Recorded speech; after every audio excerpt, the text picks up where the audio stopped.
Today, we will be featuring speech snippets from Jim Rohn, Les Brown, Bob Proctor, and Ed Mylett. We put these speeches together in a highlight reel because they all mention how we can better handle large transformations in our lives.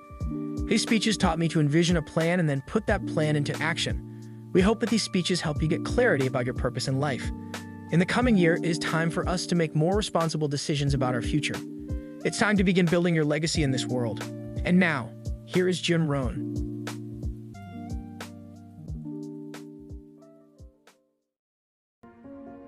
Success is an accomplishment, whether it be great or small, and it's an understanding of the potential and power of an entire human life.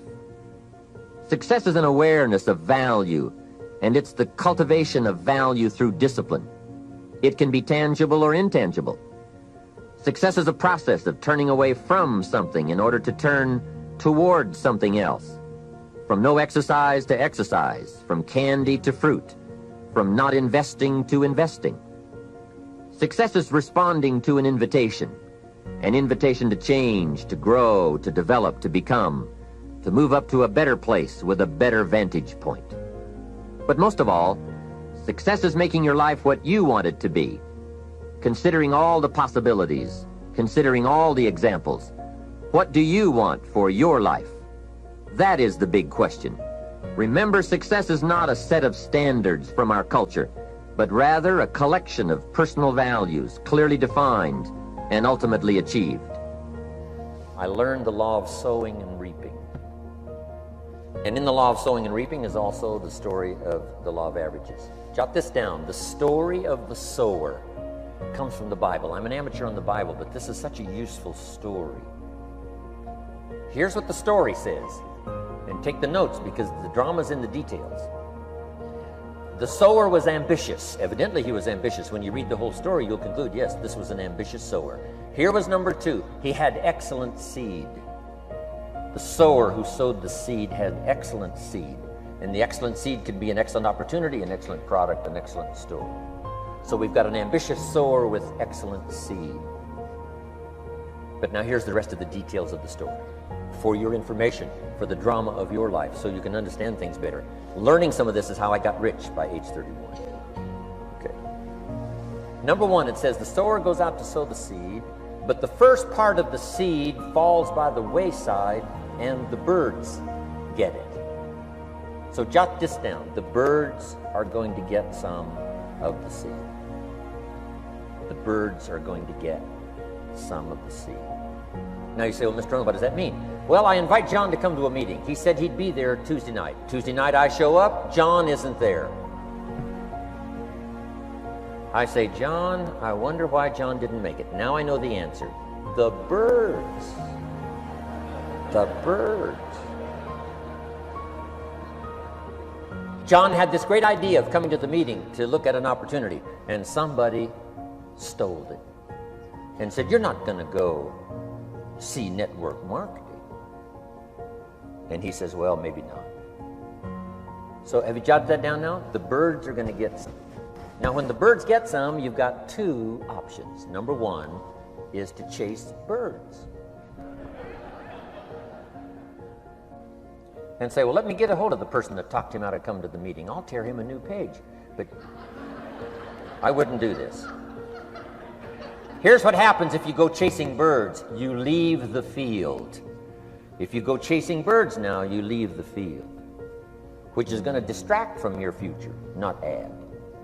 So you can't chase birds and try to straighten this stuff out. Here's what it is. It's just one of those things. And here's the best comment when things are a little disappointing. Isn't that interesting? You just have to say, I thought sure he would be there. He promised me. He promised me. But I know it was the birds. And you just have to say, isn't that interesting? Philosophy. Philosophy is the chief cornerstone in the foundation of the 5 major pieces to the life puzzle. A major factor in determining how our lives turn out is the way we choose to think. Everything that goes on inside the human mind in the form of thoughts, ideas, and information forms our personal philosophy. Our philosophy then influences our habits and behavior, and this is really where it all begins. How our personal philosophy is formed. Our personal philosophy comes from what we know and from the process of how we came to know all that we currently know. Throughout our lives, we receive input from a multitude of sources. What we know comes from school, friends, associates, media influences, home, the streets. It comes from books and the process of reading, and it comes from listening and observing. The sources of knowledge and information that have contributed to the formation of our current philosophy are virtually unlimited. As adults, all of the new information that comes our way is examined through the filter of our personal philosophy. Those concepts that seem to agree with the conclusions we have already reached are added to our storehouse of knowledge and serve to reinforce our current thinking.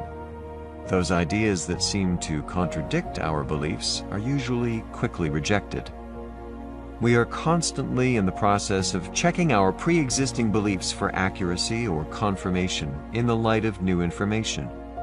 As we blend the new with the old, the result is either the strengthening of our past beliefs or the broadening of our current philosophy in light of new and valuable information about life and people. The same beliefs that form our personal philosophy also determine our value systems. Do you know the people you surround yourself with have a phenomenal impact on your life? I think it was Carl Menninger from the Menninger Foundation one time said, environment is more important than heredity. The people we're surrounded by have a greater bearing on our life and our success in life than what's built into the genes at birth. There's genetic conditioning, there's environmental conditioning. Well, this environmental conditioning goes on all the way through life. You will find as you improve the quality of your life, improve your thinking, you're going to attract a different group of people into your life, and they are going to add to your life. See, the people we're surrounded by, their thinking is going right into our mind. We want to mix with people who are really making it happen. Take a look at your 5 people that you're with most often and ask yourself, if I have children, would I want them to grow up be like them? If the answer is no, you better start looking for some new friends. If the answer is yes, you're already in the right circle of people. Think about what I'm saying. The people we're surrounded with have a phenomenal impact on our life and help make us who we are. And the majority of the fears that we have are not life or death fears. They're not those kind of fears. But through our imagination, we blow them out of proportion and we give them more power than they actually have or deserve, and we permit them to govern our lives. We permit them to determine how far we can stretch out on our dreams and discovering our stuff. And as we begin to look at ourselves and begin to, wait a minute, just getting to the point as you assess yourself and begin to prove yourself and just say, wait, hold a minute. I've been sweating this out. What's the worst thing that can happen to me on this? Will it kill me? Will I die? Why am I going through all of these changes over this? How much power does this really have? And am I the one that's feeding the power into it? See, a lot of times we allow ourselves to be fed and to be programmed into being afraid. I mean, you watch the news and read the newspaper, you'll be scared to come out the house. Am I right? You'll be afraid. So what kinds of things, what kinds of thoughts are you feeding your consciousness? What kind of things are you putting in your mind that will enable you to either move forward or to justify why you're staying where you are? Another piece that I look at, that when I finally decided that I was going to go to the dentist, pain was so great, I couldn't hold out any longer. All of a sudden, the fear didn't matter. I can't, but take me. Now, some people need fear, you know. I have a friend that we told him, hey, man, you know, you need to lose some weight. You're getting overweight and out of shape, and at our age, we need to have a regular program. And Bud said, man, I've been fat since I was a little boy. I'm big bone. I've never seen a fat skeleton, though, you know. Well, Bud became ill. How many of you ever seen a fat skeleton? Raise your hand. All right. Bud became ill, passed out, and I was there, and the doctor was talking to him. And Bud, I think, was going to go right back to same old eating habits and doing everything. You know, he said, look here, you are a diabetic. He said, now here's some of the side effects. You know, you could go blind, you can become an amputee. None of that touched him. He said, you can become impotent. He said, what did you say?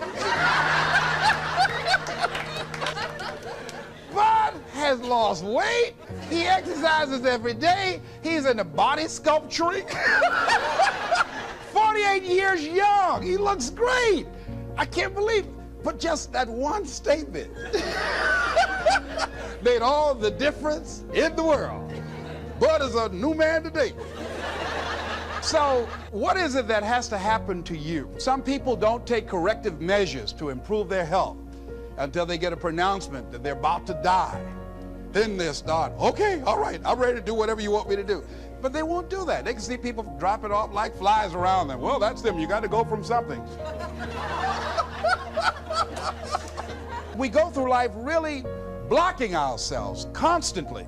And fear is one of the greatest instruments that we could use to stifle our true potential.